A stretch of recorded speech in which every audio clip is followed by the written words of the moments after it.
Assalamu alaikum достор. Бүгүн биз сиздер менен YouTube каналыбыздагы подписчиктердин санын башкаларга кантип көрсөтпөй коебуз.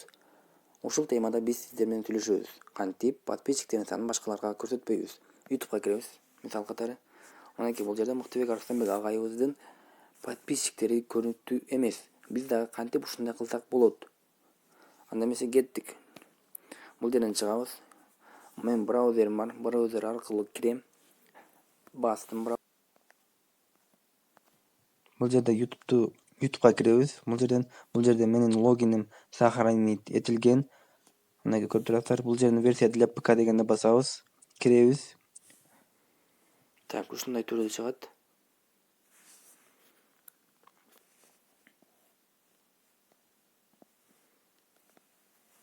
Бул жакта биздин каналдын сүрөтү турат, ошону басабыз.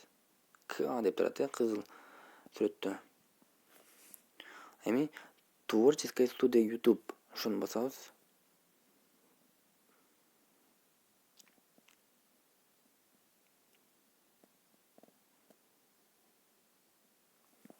Бул жакта 3 сызыкча турат. Сол жакта эң үстүнкү жакта 3 точка турат. Ошону басабыз. Мынакей көрүп турасыздар. Ошону басабыз. Кийин бул жакта настройка деген бар, ошону басабыз.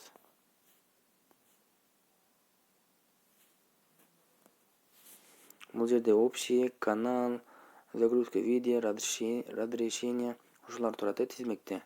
Биз каналга киребиз. Кийин биз основная информацияда эмес, расширенные настройки. Ошону басабыз.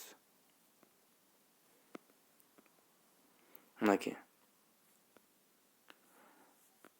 Показывать количество подписчиков на канале. Бул жерде бизде птичка турат, Ошо птичканы алып коебуз дагы. Сохранить дегенди басып коебуз.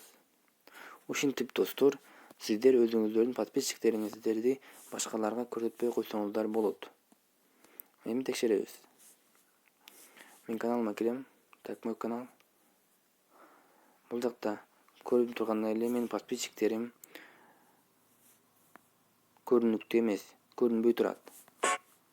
Сиз дагы ушинтип өз подписчиктериңизди башкаларга көрсөтпөй койсоңуз болот. Эгерде ушул видео сиздерге пайдалуу болгон болсо, лайк басабыз, биздин каналга катталууну унутпаңыздар. Кийинки көрсөтүүгө чейин көрүшкөнчө сак саламатта калыңыздар достор.